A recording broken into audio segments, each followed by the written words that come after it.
Welcome to Choice Classic Radio. Like us on Facebook, subscribe to us on YouTube, and help keep this show alive by donating at choiceclassicradio.com.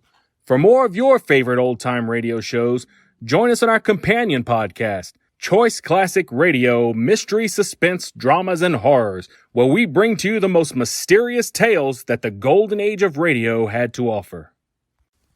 And now, with 116 episodes made, broadcasting from 1949 to 1953, we bring to you Richard Diamond, Private Detective. The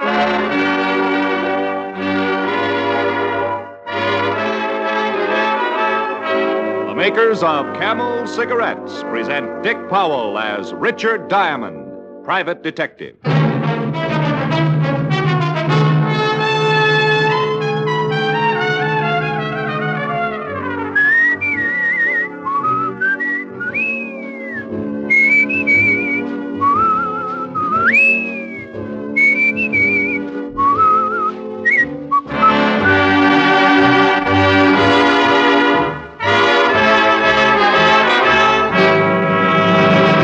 What cigarette do you smoke, Doctor? That question was asked of doctors in every branch of medicine, doctors in all parts of the country. What cigarette do you smoke, Doctor? The brand named most was Camel. Yes, according to this recent nationwide survey, more doctors smoke Camels than any other cigarette. Make your own Camel 30-day test, the sensible cigarette test, and see how mild, how flavorful, how thoroughly enjoyable Camels are.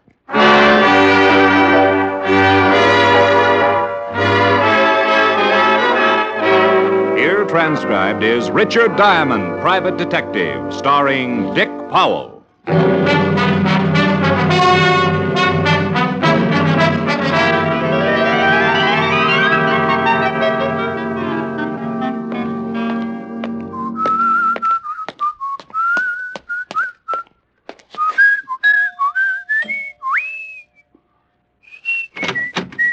Yes?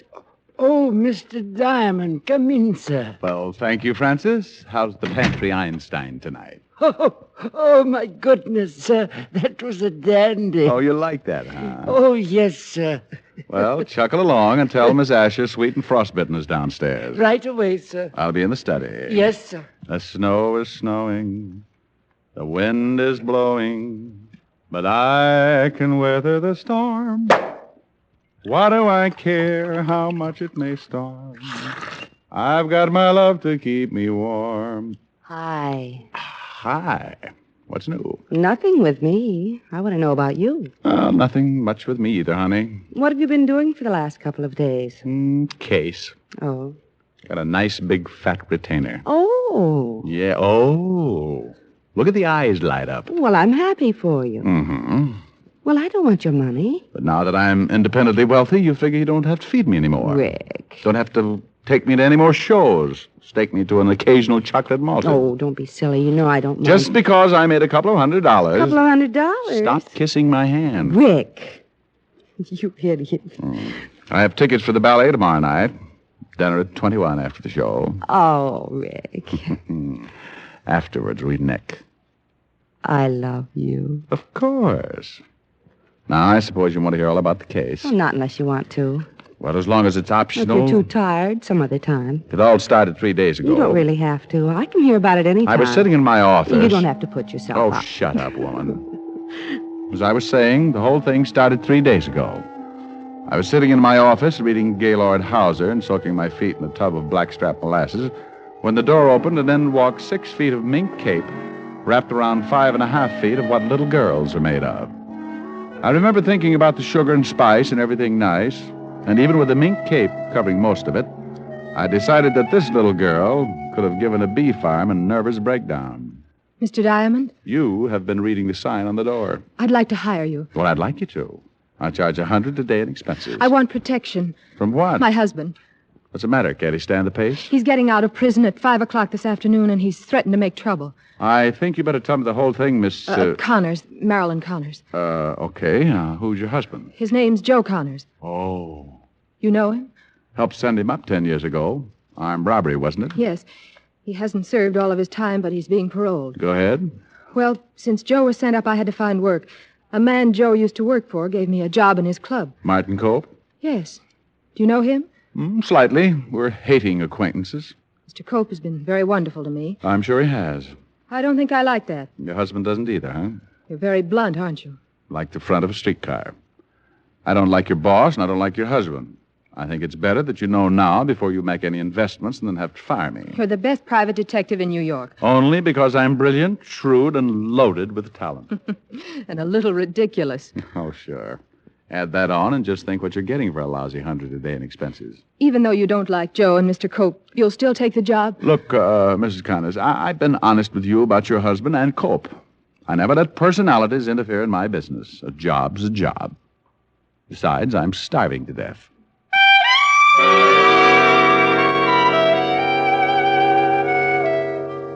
She gave me a slow smile, complete with a high fever, handed me a retainer, and swayed out of the office like Mata Hari leaving an atomic research stag party. We agreed to meet again at 4 o'clock, so I spent the next hour on the roof, relaxing in 3 feet of snow, and around 4 o'clock, walked my frozen blood pressure down to Martin Cope's nightclub, the only king-size safe decorated by Bergdorf Goodman, complete with an intellectual piano player, a $15 minimum, and enough intrigue to make a Senate investigation look like a taffy pole.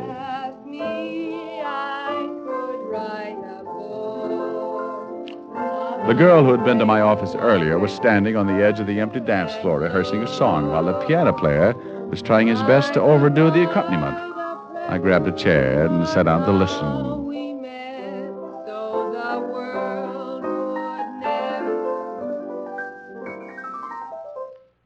Something wrong? Look, if you'd like to do a single, why don't you say so? You're unhappy? When you're playing for me, I would appreciate it if you just backed me up quietly, simply. Stop hating Art Tatum. Darling, I'd be happy to do anything you say except for one thing. Yes?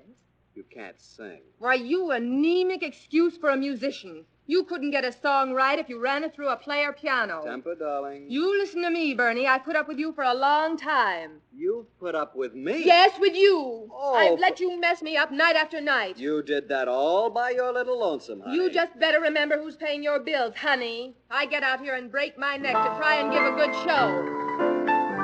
Don't you get cute with me. You better wise up, Buster, or you're going to end up playing for your meals down on Skid Row. For Pete's sake, Marilyn. No, Bernie, I'm... They kept going round and round, and about the time the piano player looked like he might possibly throw caution to the wind and stamp his foot, a door opened at the other side of the room, and Martin Cope, big-time gambler and owner of the club, walked over to the piano. Look, if you two insist on raising the roof, take it to the back room where nobody can hear you. I'm sorry, Martin, but Bernie just won't... Mr. Cope, I can assure you that it wasn't You stay out of this. Oh, wait a minute. Oh, I'm sorry. You two can kick the walls in when I'm not in my office, but, honey, when I've got work to It do... won't happen again. What's the matter? Who's that? Who? Sitting over there. Well, I'm surprised, Cope. I thought you'd spot my blue eyes. Oh, it's Mr. Diamond. Diamond. Yes, he says you know each other. Diamond, the private detective? Sure. You remember, Cope, all those times down at the precinct, playing 20 questions? What are you doing here? I got tired of talking to nice people. Beat it. I asked Mr. Diamond here, Martin. You did. Well, I know you're not worried about Joe, but I am. And you had this two-bit gum chewed? Temper. Mr. Diamond's supposed to be the best private detective in the business. Says who? Well, I did mention it a few hundred times. Did Sloan put you up to this, honey? Martin, with Joe getting out this I afternoon... told you not to worry about Joe. Did Sloan tell you to hire yourself a bodyguard? He thought it would be a good idea. He did, huh? Everybody's got a good idea. Nobody thinks I know what I'm doing. I just happen to run the place. Sloan was thinking about you, Martin. Yeah? But I'll give him something to really think about. Now, Martin... No, it's I'm tired of the whole mess. Everybody's scared stiff of a two-bit punk who's getting out of stir. Hiring an ex-cop who couldn't protect an old lady from a Boy Scout. Have you been tested for rabies lately? Look, Diamond... Martin, I'm afraid of what Joe might do. Oh, but hiring a private cop, and to top it off, you gotta pick this one. Look, Mrs. Connors, I don't want to cause a lot of trouble. Well, you're trying real hard. Maybe you'd better just take your retainer and we'll forget the whole thing. That is the only bright thing you've ever come up with, Mr. Diamond. How about it, Mrs. Connors? Well, you keep the retainer, Mr. Diamond, but maybe under the circumstances it would be better Sure, if we... keep the money, Diamond. Go buy yourself a new joke book. I don't want it. But I tell you what I'll do. I'll donate it to your restaurant's hospital fund, Cope. We haven't got one. That's the trouble with you, Cope. No vision. You should always have a little insurance in case of a bad accident.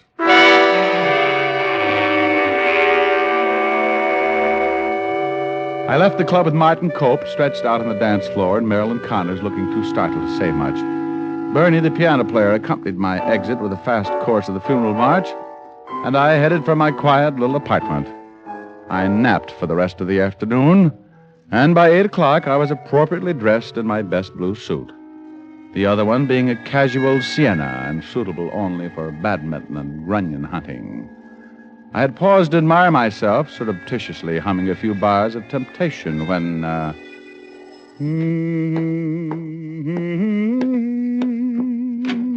Yeah? Richard Diamond? Depends on who wants him. My name's Sloan, William Sloan. I'm Diamond. What can I do for you? I'm here because Miss Marilyn Connors asked me to come by and talk to you. Well, come in. Thank you. I believe Martin Cope mentioned your name earlier this afternoon. In all probability, he did. I'm Mr. Cope's attorney. Have a seat. Thank you. Cope seemed a little unhappy with you, Sloan. That was because I suggested that Marilyn hire herself a private detective. I gathered as much. I picked you because of your reputation. I had no way of knowing that Martin didn't like you. Why are you here, Mr. Sloan? To ask you to go back on the job. Protect Marilyn until we're sure that her husband is not going to cause trouble. I'd like to know something, Mr. Sloan. Why do you expect Marilyn's husband to cause trouble? Isn't it obvious? Maybe I'm a little dense. Why, Marilyn and Martin Cope have been in love since Joe Connors was sent to prison. You think that's enough to make Joe Connors try something? Well, it goes a little deeper than that. How deep? Joe Connors used to work for Martin. Oh, yeah. Wait a minute. I'm beginning to remember. Joe Connors swore Cope had him framed. That's correct. He swore that when he got out, he'd get him. Well, it's a little tough under the circumstances. It'll just cause another argument between Cope and Marilyn if I show up again. Why don't you get yourself another boy? A lot of good private detectives in New York. Because you'd be about the only one who wouldn't be afraid of Martin. And Marilyn has a great respect for you. Even after I belted her boyfriend? Well, I think that convinced her you were the one for the job. Joe Connors got out this afternoon, didn't he? That's right, at 4:30. Where's Mrs. Connors? At the club. Well, if I go down there, there's going to be more trouble. Martin went out about an hour ago. That's why we want you to come down. Martin got a phone call. He seemed worried. Marilyn was in the office with him. She said that when he left, he didn't say where he was going, but he took his gun with him.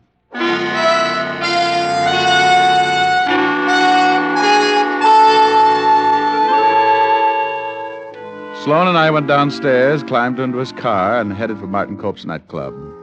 When we went in, Marilyn Connors was on stage. So we went to the back of the building and sat down in her dressing room. About 10 minutes later, Marilyn came in. She was wearing something thin enough to make a silkworm commit a hara-kiri. Hello, William. Mr. Diamond, I'm so glad you reconsidered. I think we both reconsidered, didn't we? Has Martin come back yet? I'll go see. I'll be right back. I'm worried, Mr. Diamond. How long ago did Cope leave? About half an hour before I went on. If you'll excuse me, I have to take off my makeup. Oh, sure, go right ahead. He's back. Martin? Yes, and I'm sure something's happened. He's worried sick about something. I'll go see him. Mrs. Connors. Yes? Do you want me to stay? No, I don't think that'd be a good idea. Why don't you go over to my apartment and wait? It's 48 West 74th Street, number 3. It's a walk-up. All right. Wait, you'll need a key. Here. She handed me her key and left with William Sloan. I walked out of the club, grabbed a cab, and 20 minutes later, I was walking upstairs to her apartment.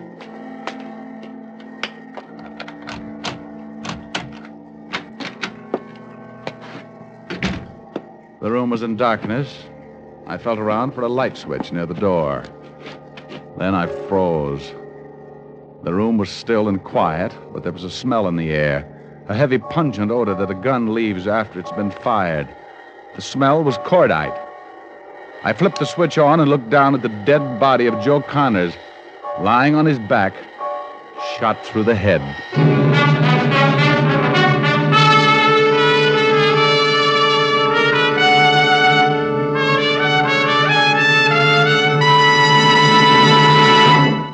Before we continue with Richard Diamond, Private Detective, here's an important question. How mild can a cigarette be? One sniff won't tell you. One puff won't tell you. It takes day in, day out smoking to judge the mildness of a cigarette, to see how well it gets along with your throat. Make the sensible cigarette test. the thorough cigarette test. Smoke only Camels for 30 days, and you'll know how mild Camels are. Pack after pack, week after week. Yes, for 30 days, enjoy the rich, full flavor of Camel's costly tobaccos and see just how mild a cigarette can be. In a coast-to-coast test of hundreds of people who smoked only Camels for 30 days, noted throat specialists reported not one single case of throat irritation due to smoking Camels. Make your own Camel 30-day test, the sensible test, and see for yourself why more people smoke Camels than any other cigarette. How mild, how mild, how mild, how mild, how mild can a cigarette be? Make the Camel 30-day test and you'll see. Smoke Camels and see. And now back to Richard Diamond, starring Dick Powell.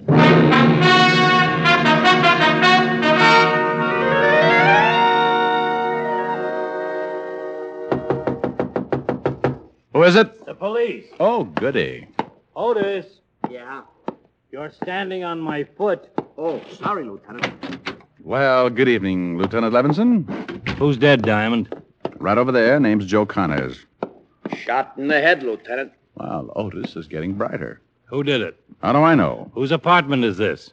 Mrs. Marilyn Connors. Same name as the dead man. No, his name's Joe. Oh, I mean the last name. Look, meathead. Well, it is. Well, he's right, Walt. They were married. What are you doing here? Me? Well, I come with you. Otis. Oh, sorry. Yeah, what are you doing here, Diamond? Well, Marilyn Connors asked me to wait for her.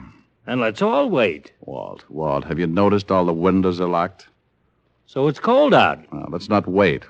Let's go over to Martin Cope's nightclub. What's Martin Cope got to do with it? Leave Otis here until the coroner arrives. Put a tag on him so the coroner will be sure to get the right body, and I'll tell you about the whole thing on the way over to the club.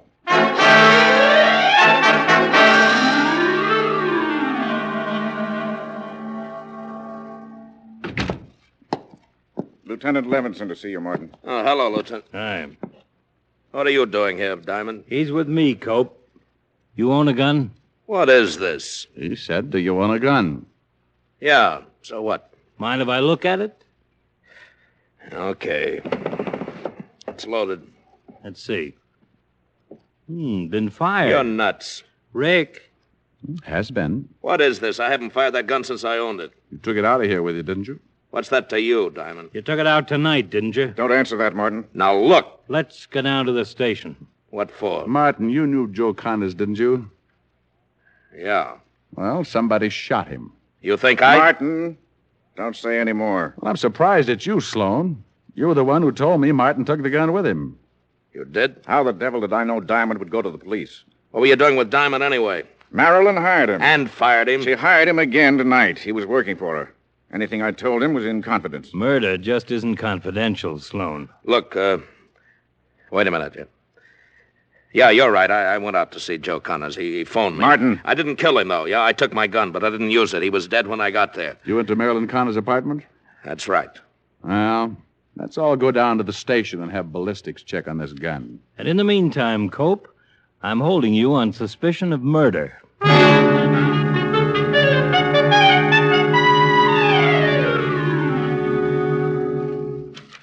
Well, here's the ballistics report, Rick.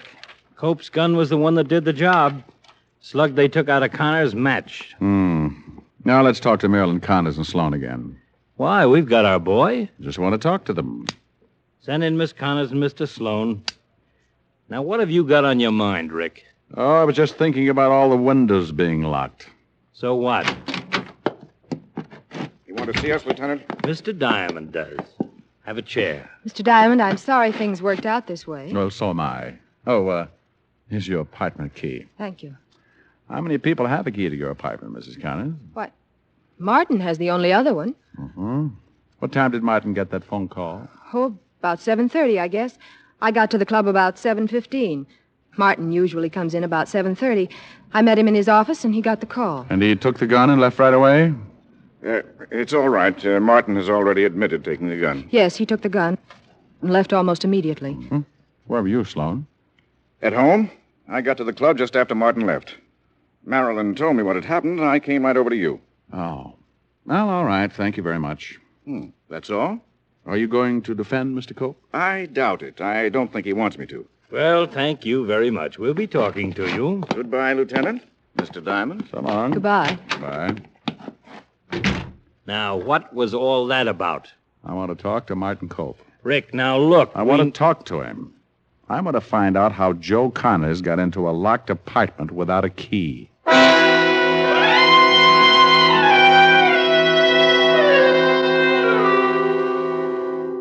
I don't want anything to do with you, Diamond. You better cooperate. Diamond's got an angle that's worth listening to. I didn't shoot Connors no matter what that ballistics report says. You have a key to Marilyn's apartment. Yeah. Connors was dead when you got there. Yeah, I told you that. You left the club about 7:45. That's right, about 7:15. Connors had been dead about 3 hours when I found him, Walt. I found him about 9:30. By gosh, that's right. And that part of your story stands up, Cope. He was dead when you got there. What about the gun? You always keep that gun in your desk, Cope? Yeah. Who was in the club with you? Oh, the usual people. Waiter, bartenders, busboys. Marilyn? Yeah. And now, wait a minute. Who knew you kept the gun in the desk? Oh, half a dozen people, maybe. You think somebody lifted that gun, killed Connors, and put it back in the desk? You always come in about 7:30, don't you, Cope? Yeah, every night. According to the death certificate, Connors had been dead about an hour before you came in. What time did you leave the club this afternoon? Right after you slugged me. Oh, you got up rather suddenly. It was about 4:30, wasn't it? Somebody could have gone into your office, taken that gun, killed Connors, put the gun back before you came in at 7:30. Then I'm cleared? No, not a bit. You have a key to Marilyn's apartment. The killer had a key to let Connors in. Miss Connors said there were only 2 keys. Well, Walt, let's go talk to Mrs. Connors.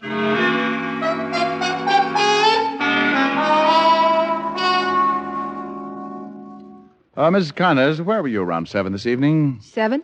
Where were you? Why, downtown. You weren't in your apartment? No. Did you come back from downtown before going to the club? No. Who was in your apartment? Why, no one that I know of. Have you ever given your key to anyone except Cope and, me, of course? Yes. Who and how long ago? My piano player. About a week ago.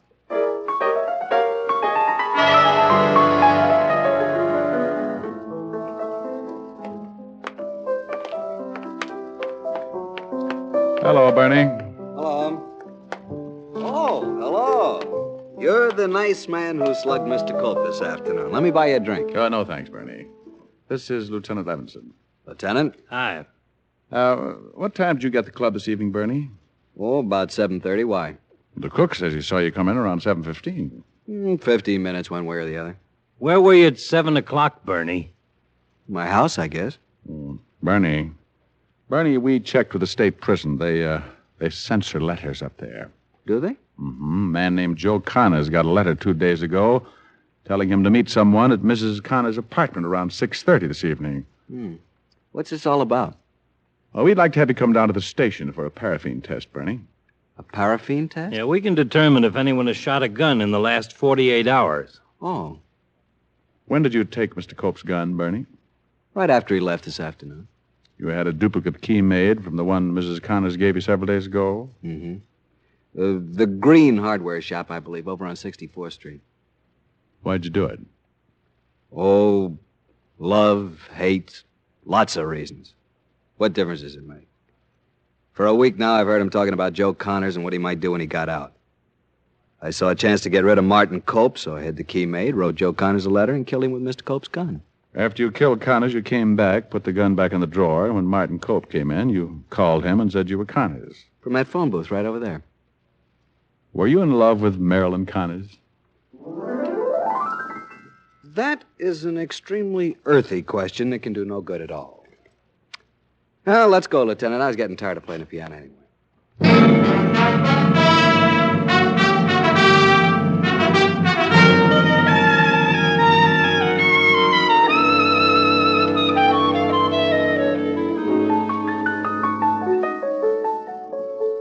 Oh, that's kind of sad. Yeah. In a way, it's too bad it didn't work.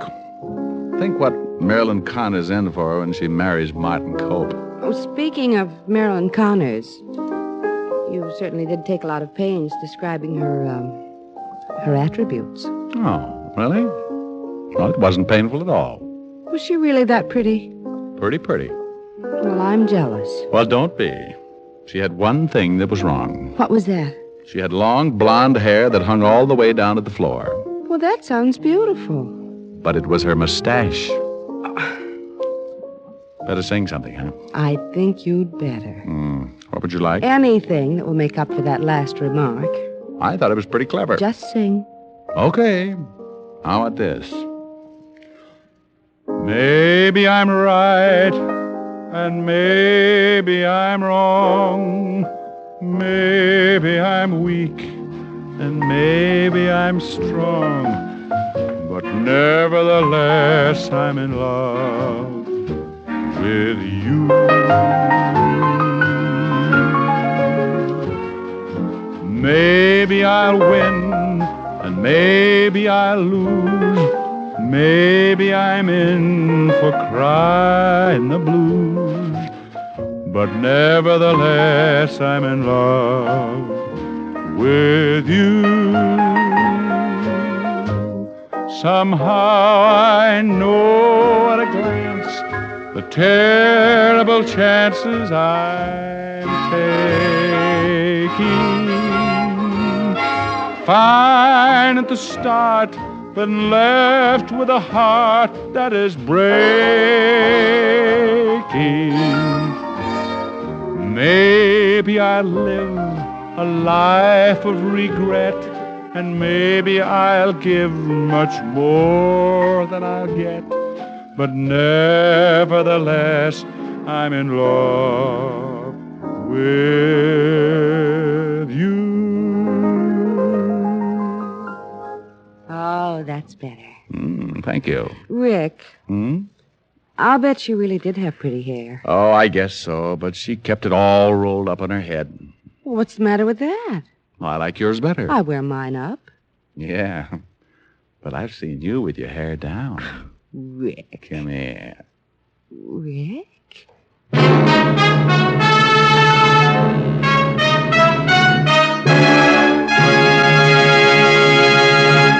Dick Powell will return in just a minute. More people smoke Camels than any other cigarette. Yes, more people smoke Camels than any other cigarette. Among the millions of Camel smokers, there are many stars whose voices are their fortunes.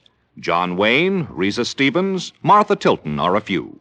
They find that Camel's cool mildness gets along fine with their throats. Friends, make your own 30-day Camel mildness test and see why more people smoke Camels than any other cigarette. How mild, how mild, how mild, how mild, how mild can a cigarette be?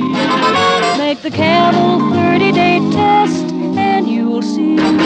Smoke Camels and see. Here's Dick Powell with a special message. Thank you. Ladies and gentlemen, no one deserves the appreciation of the American people more than the men and women who have served in our armed forces. The Camel people send weekly gifts of cigarettes to those servicemen and veterans who are hospitalized. This week's Camels go to Veterans Hospital, Martinsburg, West Virginia, and Coral Gables, Florida. U.S. Army Station Hospital, Camp Hood, Texas. U.S. Naval Hospital, Chelsea, Massachusetts. Now, until next week, enjoy Camels. I always do.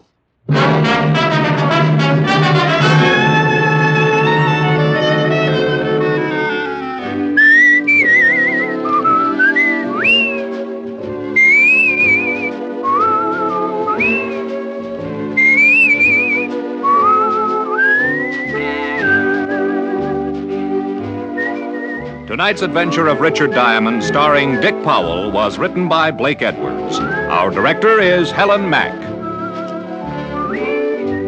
Pipe smokers, enjoy the National Joy Smoke, Prince Albert. Yes, PA is made from choice tobacco, rich tobacco that's naturally flavorsome. Prince Albert is specially treated to ensure against tongue bite and crimped cut for smooth smoking. So get PA in the handy pocket tin or the pound size. It's America's largest selling smoking tobacco.